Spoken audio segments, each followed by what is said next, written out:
Hello everybody, and welcome to the presentation of new methods for stabilizing RANS turbulence models with application to large-scale plunging breaking waves. My name is Georgios Azorakos, and I would like to acknowledge my two co-authors Bjarke Larsen and Professor David R. Fuhrman from the Technical University of Denmark. The objective of the present work is to use the Larsen and Fuhrman 2018 formulation of the K-omega model in CFD simulation of the flow below large-scale plunging breaking waves over barred profiles. Through their work, they illustrated a clear qualitative correction of the existing K-omega formulations in wave propagation. As an extension of their work, one of the focal points in this study is to attempt a modification of the existing formulation of the K-omega model, such as to improve its performance in the breaking region and inner safe zone. The governing equations are solved within the open-source CFD environment OpenFoam, making use of the Waves to Foam toolbox developed by Jacobsen et al. In 2012. For wave generation, absorption, or specification of initial conditions. This toolbox is built upon the widely used interfoam solver, which utilizes the volume of fluid method. The turbulence model used to close the system of equations is the modified version of the widely used K-omega model proposed by Larsen and Fuhrman in 2018. The generalized version of the widely used K-omega model, as seen in this slide, is comprised of the transport equation for the turbulent kinetic energy and the specific dissipation rate omega. To illustrate the instability of the original K-omega model, as well as the stability of the newly devised formulations presented in this study, we considered a simplified version of the model and calculated the growth rate of turbulence gamma in a potential flow region. As seen here, the unstable growth rate of turbulence for the Wilcox 1988 model under consideration is positive, meaning that the model will result in an exponential growth of turbulence in potential flow regions. To tackle this problem, Larsen and Fuhrman devised a limiter for the eddy viscosity implemented through a zeroth order inequality active only in potential flow regions, while the model maintains its original formulations of Wilcox 1988 in shear flow regions. Drawing inspiration from their work, we devised three newly stable formulations of the K-omega model. Instead of a zeroth order inequality, though, to limit the eddy viscosity, we introduced flow-dependent linear varying coefficients instead of the constant ones used in Wilcox 2006 version of the K-omega model. The two newly devised formulations limit the eddy viscosity in potential flow regions, either by amplifying the production term left, the so-called alpha flow formulation, or by limiting the dissipation term right, the so-called beta flow formulation, in the omega equation. While the model goes back to the original Wilcox 2006 formulation in shear flow regions, as seen by the figure on the left. In addition to these two formulations, a third alternative was implemented where both coefficients were combined, such as to limit eddy viscosity in potential flow regions.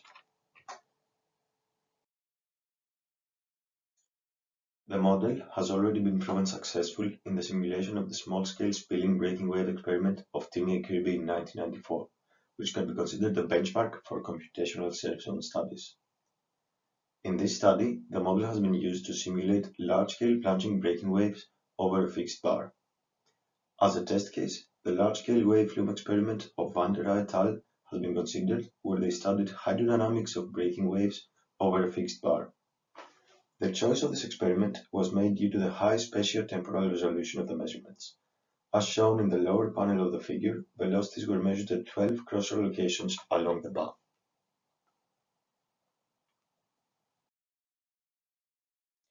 To illustrate the stabilization of the model, 5 cases have been simulated using the 4 different formally stable formulations of the K-omega model and the Wilcox 2006 version of it. Following, there is a sketch of the computational domain used in all simulations. The domain has a 20-meter relaxation zone which serves as to absorb any waves reflected by the slope, such as the waves remain unchanged over time. Besides this feature, the rest of the domain is identical to the experimental flume geometry presented in the previous slide. As a boundary condition, a stream function wave has been given with the same characteristics as the wave generated at the experiment.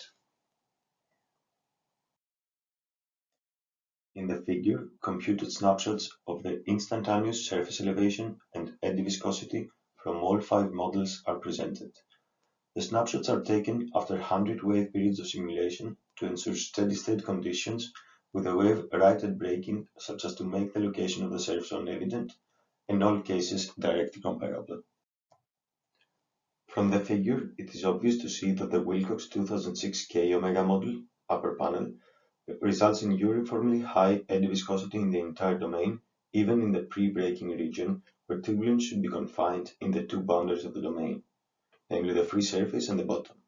Such high turbulence values prior to breaking are totally unphysical and are a product of the inherent instability of the existing turbulence closure models. Furthermore, all four stabilized versions of the model predict negligible turbulence levels prior to breaking, in agreement with observation. In all stabilized versions of the model, pre-breaking turbulence is either confined in the wave boundary layer or convected offshore by the flow near the surf zone. This illustrates a clear qualitative correction over existing models. The effect of the overproduction of turbulence is also illustrated in this figure. The overproduction of the turbulence kinetic energy in the Wilcox 2006 formulation, seen in the upper panel, prior to breaking, dissipates wave energy in the propagating region, resulting in underprediction of the wave height at breaking. All three stable formulations of the model illustrate a very good agreement with observation in terms of the surface elevation envelope, as shown here. This figure depicts snapshots of the breaking process at the four instances identified in the experimental observation, computed with the four stable formulations of the model. The color scale illustrates turbulence kinetic energy in the water column. As seen, the model managed to capture the breaking process very well, with the wave arriving at the overturning point with negligible turbulence kinetic energy. Successively, the plunging jet hits the water surface at the crest of the breaker bar, generating an initial disturbance. As the plunging penetrates the water column at the shoreward slope of the bar, turbulence kinetic energy is generated. A volume of water is brought into suspension by the penetrating jet, which subsequently hits the water surface again further shoreward at the splash region. The computed wave breaking agrees very well with the experimental observation. The biggest observed discrepancy is the direction of the plunging jet, which was expected to be directed more towards the bed instead of the shoreward directed plunging jet seen here. In this figure, the normalized period average horizontal velocity profiles calculated by the four stable versions of the model are compared with the measurements at the 12 locations around the breaker bar. All four variations of the stabilized K-omega model produce almost identical results. The model shows perfect agreement with the observation until the crest of the breaker bar, while velocity profiles are underpredicted in the shoreward slope of the bar and overpredicted in the inner surf zone.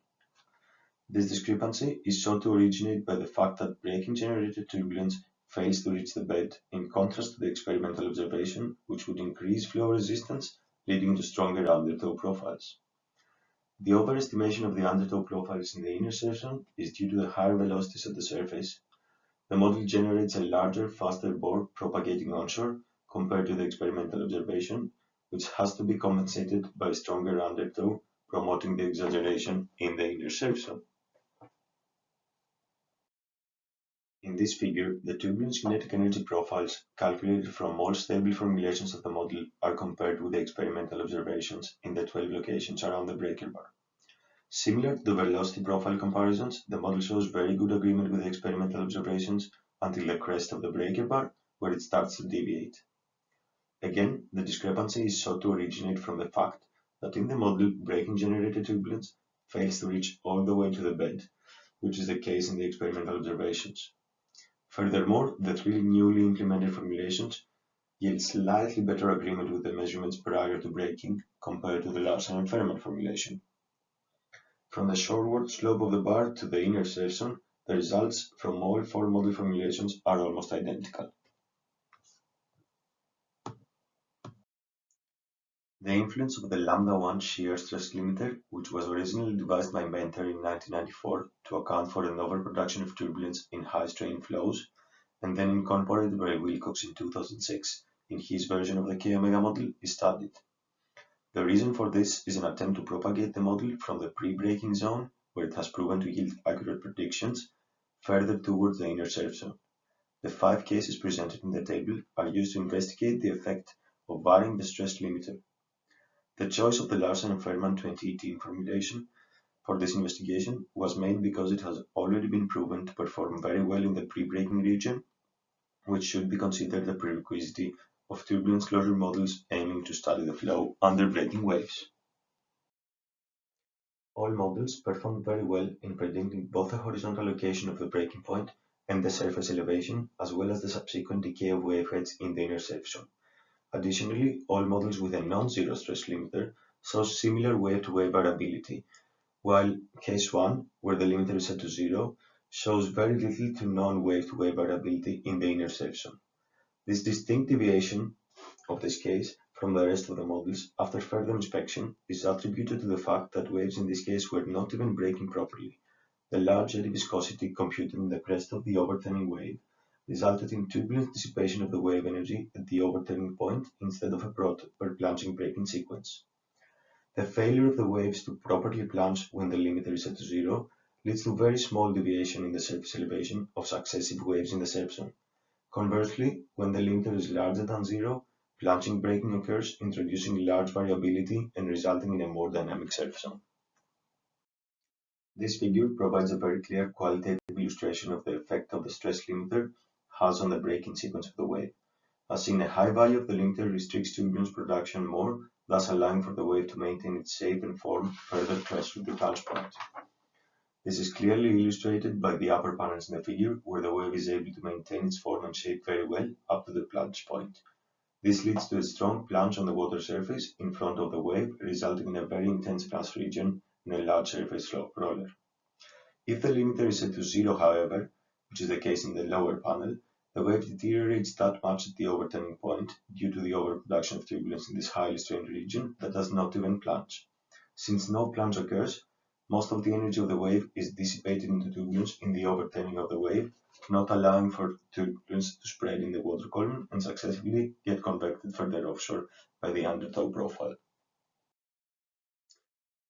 The newly implemented K-omega formulations have been found successful in the simulation of large-scale plunging breaking waves with a discrepancy identified in the inner surf zone, which could be attributed to an overestimation of the crest velocity.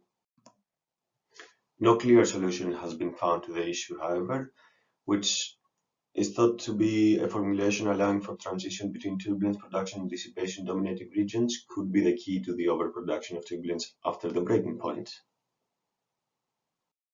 As an initial future work suggestion, we would go with the use of different solvers to investigate potential flaws in the interfoam solver, and further the investigation of limiters that would allow for a transition of the model from turbulence production to turbulence dissipation regions, such as to propagate further in the inner surf zone. Thank you for your time. I will be with you for the next 5 minutes to get any comments or questions you might have. Thank you very much.